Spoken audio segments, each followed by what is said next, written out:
అందరికీ నమస్కారం. Welcome to prime 9 desk analysis. నేను రాజు.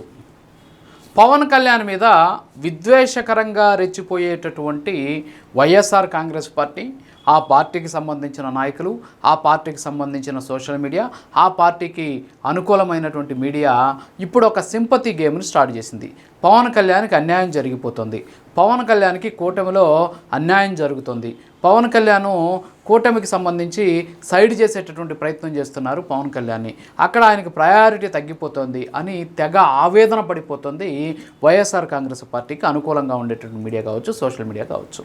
ఎన్నికలకు ముందు కేవలం పవన్ కళ్యాణే టార్గెట్గా, పవన్ కళ్యాణ్ జీవితం, పవన్ కళ్యాణ్ పెళ్ళిళ్ళు, పవన్ కళ్యాణ్ వ్యక్తిగత జీవితం, పవన్ కళ్యాణ్ సినిమా జీవితం, వీటి మీదే బ్రతికినటువంటి వైఎస్ఆర్ కాంగ్రెస్ పార్టీ అనుకూల మీడియా ఇప్పుడు చాలా సింపతి గేమ్ని క్రియేట్ చేస్తుంది.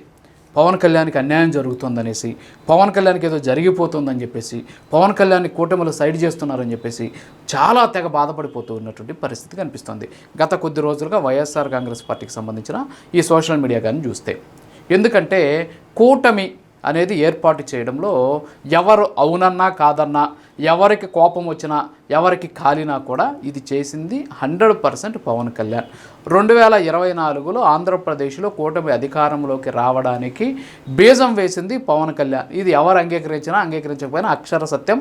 ప్రజలకు తెలుసు, కూటమిలో ఉన్నటువంటి ముఖ్య నేతలకు తెలుసు, చంద్రబాబు నాయుడు తెలుసు, పవన్ కళ్యాణ్కి తెలుసు, నారా లోకేష్కి కూడా తెలుసు. అయితే కూటమి జత కట్టిన మీరు ఎంతమంది వచ్చినా సింహం సింగిల్గా వస్తుంది, మేము ఒక్కరమే పోటీ చేస్తాం, వై నాట్ 175 దమ్ము ఉంటే మాతో గెలవండి అని చెప్పేసి వైఎస్ఆర్ కాంగ్రెస్ పార్టీ అప్పట్లో భారీ ఎత్తున ప్రచారం చేసింది. అంతేకాకుండా పవన్ కళ్యాణ్ని టార్గెట్ చేసినటువంటి పరిస్థితి. పాపం వాళ్ళ టైం బాగలేదో లేకపోతే పవన్ కళ్యాణ్ అవన్నీ కూడా పట్టించుకోలేదు కాబట్టి కూటమిని జట్టు చేసినటువంటి పరిస్థితి. 3 పార్టీని ఏకతాటిపైకి తీసుకొచ్చారు. ఆ తర్వాత వచ్చినటువంటి ఎన్నికల్లో ఫలితాలు ఎలా వచ్చాయనేది అందరం కూడా చూసాం. సో కూటమి కలవడంలో ప్రధాన పాత్ర పోషించినటువంటి పవన్ కళ్యాణ్ వల్ల ఆయన ఆ రోజు ఏదైతే చెప్పాడో అధఃపాతాళానికి తొక్కుతాను జగన్ అని ఎప్పుడైతే ఆయన అన్నాడో అది చేసి చూపించినటువంటి పరిస్థితి. అయితే ఆ తరువాత కూడా, అంటే కూటమి అధికారంలోకి వచ్చిన సంవత్సరం తర్వాత కూడా వైఎస్ఆర్ కాంగ్రెస్ పార్టీ సమయం వచ్చినప్పుడల్లా కూడా పవన్ కళ్యాణ్ని టార్గెట్ చేస్తూ వచ్చింది. పవన్ కళ్యాణ్ మీద తీవ్రస్థాయిలో విమర్శలు వ్యక్తం చేసింది. ఇటీవల ఆయన కొడుకు సంబంధించి ఆయన గాయపడినా సరే కొంతమంది మూర్ఖులనాలో లేకపోతే ఏమనాలో తెలియదు వైసీపీకి సంబంధించినటువంటి నాయకులు, కార్యకర్తలు సోషల్ మీడియాలో తీవ్రస్థాయిలో కొంతమంది ప్రచారం చేసినటువంటి పరిస్థితి. సరే, ఇవంతా కూడా ఒక ఎత్తు ఉంటాయి. అంటే పవన్ కళ్యాణ్ మీద విద్వేషాన్ని ఎప్పటికప్పుడు చిమ్మేటటువంటి వైఎస్ఆర్ కాంగ్రెస్ పార్టీకి సంబంధించిన సోషల్ మీడియా తాజాగా ఆయన మీద ఒక సింపతి గేమ్ని స్టార్ట్ చేసింది. ఇటీవల బొత్స సత్యనారాయణ కూడా ఈ అంశాన్ని లేవనెత్తారు. పవన్ కళ్యాణ్కి సంబంధించి ఆయనకి ఏదో అన్యాయం జరిగిపోతుంది, కూటమిలో నారా లోకేష్ని ప్రొజెక్ట్ చేస్తున్నారు, సో నారా లోకేష్ని ప్రొజెక్ట్ చేయడం వల్ల అక్కడ పవన్ కళ్యాణ్కి సరైనటువంటి ప్రయారిటీ లేకుండా పోతుంది అని చెప్పేసి ఒక గేమ్ స్టార్ట్ చేసినటువంటి పరిస్థితి. దీనివల్ల ఏంటి అంటే వీళ్ళకు ఉన్నటువంటి లాభం ఏంటంటే, సో ఇక్కడ నారా లోకేష్ ఏదో పైకి వెళ్ళిపోతున్నాడు, సో పవన్ కళ్యాణ్ని తగ్గించేసేటువంటి ప్రయత్నం జరుగుతుందని చెప్పేసి జనసేన నాయకులు అనుకోవాలి, జనసేన కార్యకర్తలు అనుకోవాలి, క్షేత్రస్థాయిలో వాళ్ళిద్దరి మధ్య గొడవ రావాలి, అది చిలికి గాలివాన్ అవ్వాలి, ఆ తర్వాత పై స్థాయిలో కొట్టుకొని ఈ కూటమి విడిపోవాలి అనేటటువంటి ప్లాన్ అనేటటువంటి విమర్శలు కూడా వ్యక్తమవుతూ ఉన్నటువంటి సిచ్యువేషన్ మనం చూస్తున్నాం. ఎన్నికలకు ముందు ఏమన్నారు, ఇదే పవన్ కళ్యాణ్ని పార్టీ తెలుగుదేశం పార్టీకి సంబంధించినటువంటి జెండా కూలీలు అని చెప్పేసి రకరకాలైనటువంటి మాట్లాడినారు. టీడీపీ వేసినటువంటి భిక్ష అయినటువంటి 21 స్థానాలు తీసుకున్నాడని చెప్పారు. 100% స్ట్రైక్ రేట్తో గెలిచి ఆయన ఏందో పవన్ కళ్యాణ్ స్పష్టంగా నిరూపించినటువంటి పరిస్థితి. సో ఇవన్నీ కూడా చూసిన తర్వాత వైఎస్ఆర్ కాంగ్రెస్ పార్టీకి ఇప్పుడు ఒకటే టార్గెట్ ఏంటంటే కూటమి విడిపోవాలి. సో విడిపోవాలంటే ఏం చేయాలి, కూటమి పార్టీల మధ్య చిచ్చు పెట్టాలి. ఈ నేపథ్యంలోనే ఇప్పుడు సింపతి గేమ్ స్టార్ట్ చేసింది. పవన్ కళ్యాణ్కి తామేదో అనుకూలంగా ఉన్నట్టు, లేకపోతే పవన్ కళ్యాణ్కి ఏదో అన్యాయం జరిగిపోతున్నట్టు, కూటమికి సంబంధించి ఎస్పెషల్లీ తెలుగుదేశం పార్టీలో నారా లోకేష్ ప్రొజెక్షన్ ఎక్కువైపోతున్నట్టు, పవన్ కళ్యాణ్ మాట విన్నట్టు రకరకాలైనటువంటివి చేస్తూ ఉంది. కానీ వాస్తవం తెలుసుకోవాల్సింది ఏంటి అంటే, పవన్ కళ్యాణ్ ఏంటి అనేది గతంలో చంద్రబాబు నాయుడు అనేక సందర్భాల్లో చెప్పాడు. పవన్ కళ్యాణ్ వల్లే ఈరోజు నేను ఇక్కడ ముఖ్యమంత్రిగా నిలబడ్డానని కూడా ఆయన చెప్పాడు.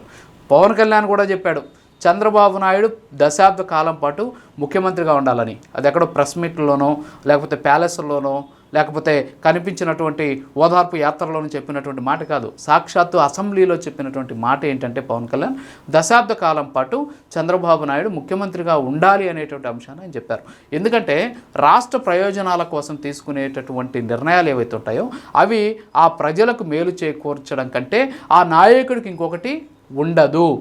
పవన్ కళ్యాణ్ ముఖ్యమంత్రి కావాలి అనుకుంటే ప్రధాని నరేంద్ర మోడీ ఆశీస్సులు ఉన్నాయి. అలాగే రాష్ట్రంలో 100% స్ట్రైక్ రేట్తో గెలిచినటువంటి పార్టీ గెలవాలి అనుకుంటే ముఖ్యమంత్రి కావాలంటే ఎప్పుడైనా ఆయనకి అయ్యేటటువంటి అవకాశాలు ఉన్నాయి. కానీ నేను ముఖ్యమంత్రి కావాల్సింది నా రాష్ట్ర ప్రజలు బాగుండాలి అంటే దానికి అవసరమైనటువంటి పరిపాలనకి సంబంధించి అనుభవం ఉన్నటువంటి నాయకుడు కావాలి. సో ఆ నాయకుడికి సపోర్ట్గా మనం ఉండాలి. ఆ నాయకుడు ఏదైనా సరే తప్పులు చేసినా, లేదా ఆ నాయకుడు ఏదైనా సరే తప్పటడుగులు వేసినా వెంటనే కరెక్ట్ చేసేదానికి సిద్ధంగా ఉండడం, ఆయన చేసేటటువంటి కార్యక్రమాలను ప్రోత్సహించడం. సో ఈ విధమైనటువంటి కూడా చేస్తూ రాష్ట్ర ప్రజల కోసం ఆయన ముఖ్యమంత్రి అవ్వడం కంటే రాష్ట్ర ప్రజలు బాగుండాలనే ఉద్దేశంతో చాలా కలిసిమెలిసి కూటమి చాలా హుందాతనంగా ముందుకు సాగుతుంటే పవన్ కళ్యాణ్కి ప్రయారిటీ తగ్గిపోయింది, పవన్ కళ్యాణ్ని సైడ్ చేసేస్తున్నారు అని చెప్పేసి జగన్మోహన్ రెడ్డి అండ్ టీము సింపతిని క్రియేట్ చేసేటటువంటి ప్రయత్నం చేస్తూ ముందుకు పోతుంది. అయితే ఇటీవల మనం చాలా సందర్భాల్లో చూసాం పవన్ కళ్యాణ్ ప్రభ ఎక్కడా కూడా తగ్గేటటువంటి అవకాశాలు లేవు.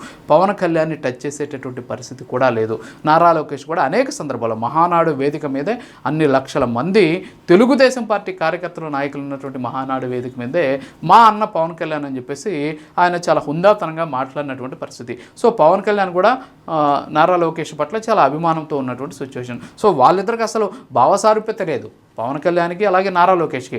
నారా లోకేష్ ఏ విధంగా అయితే ఆయన మంత్రిగా ఉన్నారో పవన్ కళ్యాణ్ డిప్యూటీ సీఎంగా ఉన్నారు. ఆయన ఒక పార్టీ అధినేత, ఆయన ఒక పార్టీకి సంబంధించినటువంటి జాతీయ ప్రధాన కార్యదర్శి. సో వీళ్ళిద్దరిని ఏదో వాళ్ళిద్దరి మధ్య చిచ్చు పెట్టేసి కూటమిలో వాళ్ళిద్దరిని ఏదో భవిష్యత్తు నాయకులుగా వాళ్ళు కొట్టుకోవాలి, సో కాబట్టి పవన్ కళ్యాణ్కి ప్రయారిటీ తగ్గిపోతుందని చెప్పేసి ఒక సింపతిని క్రియేట్ చేస్తే రాష్ట్ర వ్యాప్తంగా ఉన్నటువంటి జనసేన నాయకులు కార్యకర్తలు ఏదో మాట్లాడేస్తారు అని చెప్పేసి రకరకాలైనటువంటి ప్రయత్నాలు చేసింది. ఇందులో భాగంగానే ఈ విషయాన్ని పవన్ కళ్యాణ్ ముందుగానే పసిగట్టాడు. కాబట్టి నేను ఒక ప్రెస్ నోట్ను కూడా రిలీజ్ చేశారు. ఏంటి అంటే అందులో ఎవరు కూడా పార్టీకి సంబంధించినటువంటి కార్యకర్తలు నాయకులు ఎవరు కూడా పార్టీ గీత దాటొద్దు, ఏదంటే అది మాట్లాడొద్దు, బయటికి వెళ్ళి పార్టీ ఇచ్చినటువంటి లైన్ ప్రకారమే మీరు వెళ్ళాలి అని చెప్పేసి చాలా స్పష్టమైనటువంటి ఆదేశాలు ఇచ్చారు. అంటే ఒక కుట్ర జరుగుతోంది, కూటమి మధ్య చిచ్చు పెట్టేటటువంటి కుట్ర జరుగుతోంది, సింపతి గేమ్ని స్టార్ట్ చేసి మన మధ్య ఒక కుట్ర చేసేటువంటి ప్రయత్నం చేస్తున్నారు అనేటువంటి ఉద్దేశంతో నిన్ననే కొన్ని ఆదేశాలు కూడా ఇచ్చినటువంటి పరిస్థితి. సో కాబట్టి